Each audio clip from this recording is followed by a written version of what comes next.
तो 2D में पहला पॉइंट है बिंदु। बिंदु की लंबाई, चौड़ाई, ऊंचाई इन तीनों में से कुछ भी नहीं होता है, ये सिर्फ एक लोकेशन को दिखाता है। XY प्लेन में दो बिंदु हैं, पहला x1 y1 और दूसरा बिंदु है x2 y2।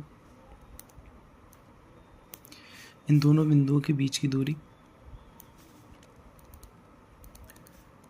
सूत्र से दी जाती है, जो कि होता है x2 minus x1 square plus y2 minus y1 square. ठीक है, ये दूरी सूत्र है। एक होता है मध्य बिंदु सूत्र, जैसे एक बिंदु x1 y1 है और दूसरा बिंदु है x2 y2। तो इन दोनों के मिडिल में जो पॉइंट होता है मध्य बिंदु, इसके कोऑर्डिनेट दिए जाते हैं x1 प्लस x2/2 और y1 प्लस y2/2। एक होता है सेक्शन फॉर्मूला या विभाजन सूत्र। विभाजन भी दो तरीके के, अंतः विभाजन और बाह्य विभाजन। तो पहले अंतः विभाजन का देखें। अंतः विभाजन का मतलब है कि तुम्हारे पास में कोई दो पॉइंट है x1 y1 और x2 y2।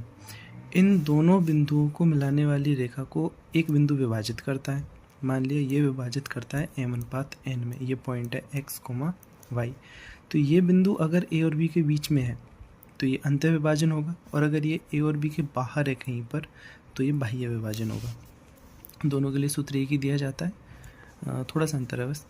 तो विभाजन सूत्र में x कोऑर्डिनेट बराबर होता है m(x2), रेशियो इधर का और पॉइंट इधर का, m(x2) प्लस n(x1)/m+n। इसी तरीके से y इसमें बराबर होता है m(y2) प्लस n(y1)/m+n। ठीक है, अब इससे अपन मध्य बिंदु सूत्र भी निकाल सकते हैं। अगर यही बिंदु x y एकदम बीच में है तो अनुपात क्या हो जाएगा, 1:1। तो इसमें m और n की जगह पे 1 और 1 रखने से अपन को ये मध्य बिंदु के ये कोऑर्डिनेट मिल जाएंगे। अब अगर ये बाह्य विभाजन हुआ, मतलब पॉइंट कहाँ पर हुआ, कहीं बाहर, तो अपन सिंपली n को रिप्लेस कर देंगे -n से। जहाँ जहाँ भी n लिखा हुआ है वहाँ वहाँ -n आ जाएगा और सेम टू सेम सूत्र हो जाएगा उसका। ठीक है, सूत्र हो जाएगा mx2 माइनस nx1/m-n, और y के लिए हो जाएगा my2 माइनस ny1/m-n।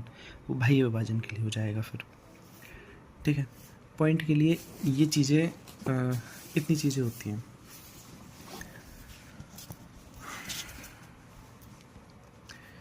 एक अक्ष परिवर्तन को और देख लो, अक्ष परिवर्तन कैसे करते हैं।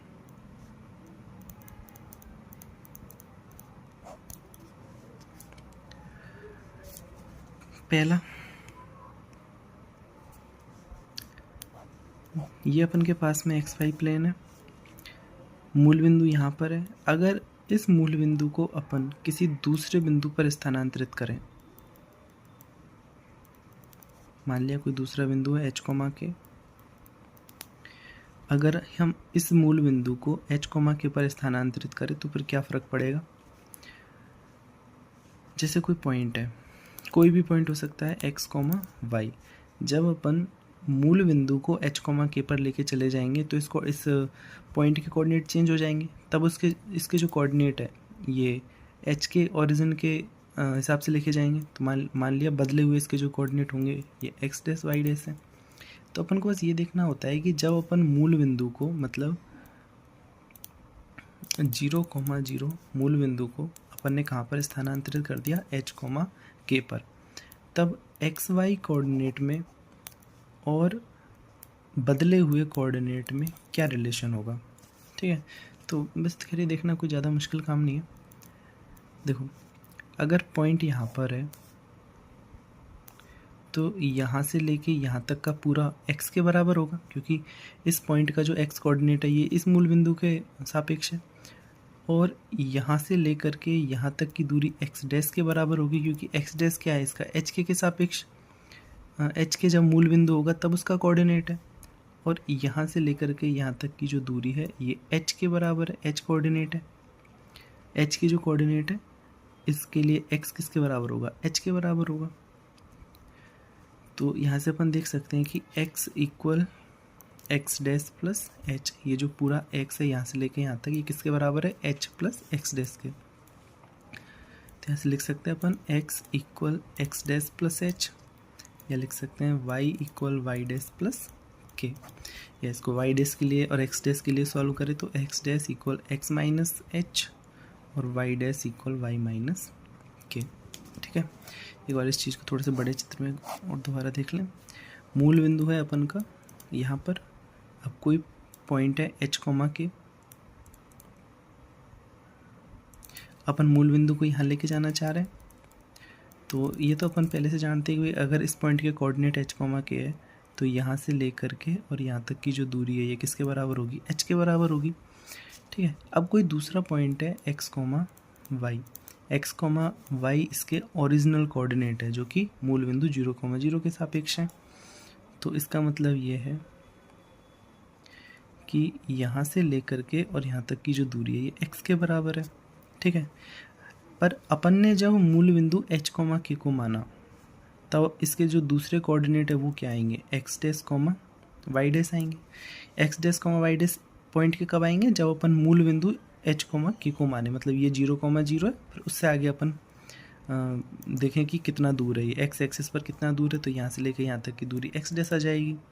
ठीक है, तो ये जो दूरी है यहाँ से लेकर यहाँ तक की किसके बराबर है, एक्स डैश के। अब ये पूरी दूरी x है जो कि किस किस का योग है, h का और x डैश का। तो यहाँ से लिख सकते हैं अपन x equal h plus x dash या x डैश प्लस h। ठीक है, उससे कर सकते हैं अपन ऐसे। जैसे अपने पास कोई लाइन का इक्वेशन है x प्लस वाई इक्वल 1। अब अपन ओरिजिन को लेके जाना चाह रहे हैं 1,1 पे।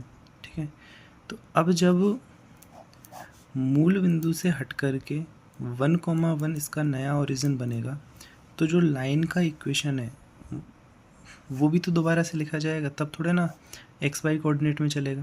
तो कुल मिला करके अपन एक्स वाई कोऑर्डिनेट जो कि मूल बिंदु के सापेक्ष लिखे जाते हैं उनको अपन फिर चेंज करेंगे x dash y dash coordinate में जो कि 1,1 के लिए लिखे जाएंगे। ठीक है, मतलब तब लिखे जाएंगे जैसे 1,1 मूल बिंदु हो। तो अपन ने पहले देखा था कि x equal x dash plus 1 x dash plus h था जो, और y equal y dash plus 1 या वाई डैश प्लस के। यहाँ पे ये जो 1 है ये किसके बराबर है, h कॉमा के। तो इन मानों को अपन लाइन में रिप्लेस करेंगे, लाइन की इक्वेशन में। तो ये होगा x dash plus 1 plus y की जगह वाई डैश प्लस 1 इक्वल 1।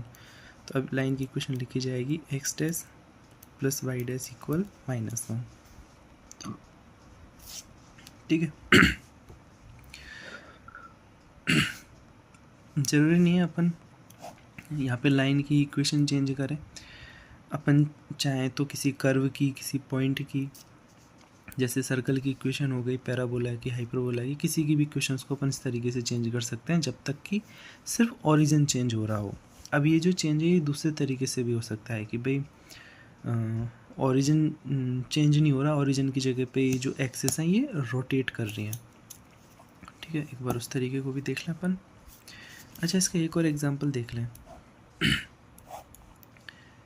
मैं पॉइंट को लेके गया 1,2 पर ओरिजिन को। अब नया ओरिजिन क्या है, 1,2।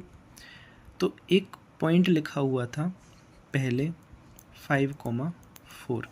अब ये कोऑर्डिनेट किस तरीके से चेंज होंगे, इनको पहले तो अपन ऐसे देख लें कि x equal x dash plus 1 और x dash equal x minus 1। इसी तरीके से y dash equal y minus 1। तो जो नया कोऑर्डिनेट है x डैश, ये तो पुराने वाले कोऑर्डिनेट हो गए ओरिजिन के सापेक्ष, ओ के साथ 0,0 के लिए एक्स वाई। तो x की जगह 5 माइनस 1 और सॉरी k की जगह 2 है तो y minus 2। y equal y dash plus k और k की जगह यहाँ पर 2 है तो y डैश की वैल्यू हो जाएगी y की जगह पे यहाँ पे 4 है तो 4 माइनस 2।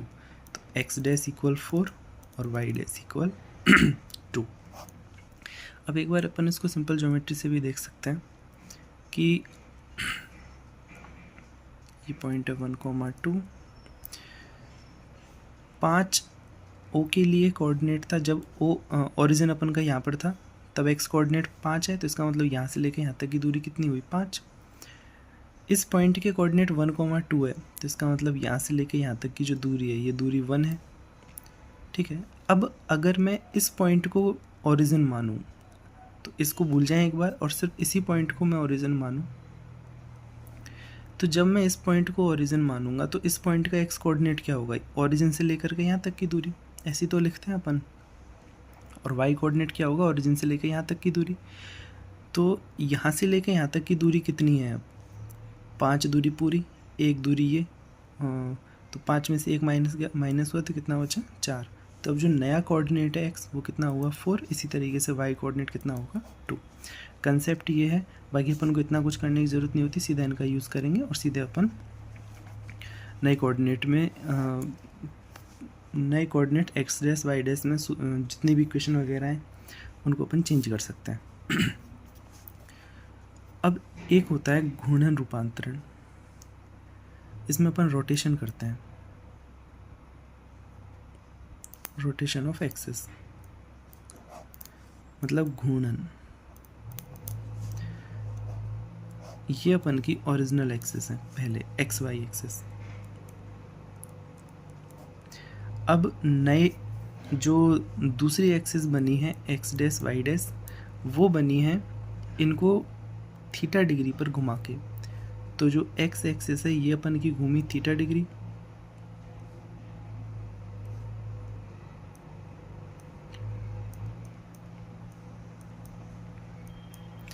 और जो वाई एक्सिस है ये भी अपन की कितनी घूमेगी,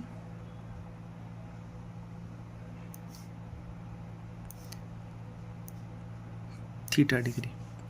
एंगल जो बना हुआ है नई एक्स डैश एक्सिस का किससे बनेगा, एक्स से, और नई वाई डैश एक्सिस का बनेगा वाई से। चित्र से सिर्फ इतना समझना है। उसके अलावा इसके जो नए कोऑर्डिनेट होंगे, मतलब पुराने कोऑर्डिनेट एक्स वाई में और नए coordinate x dash y dash में कैसे संबंध दिया जाएगा।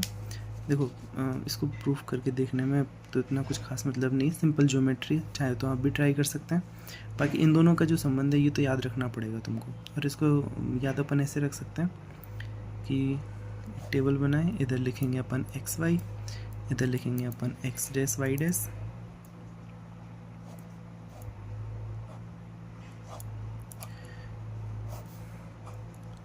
Cos theta sine theta.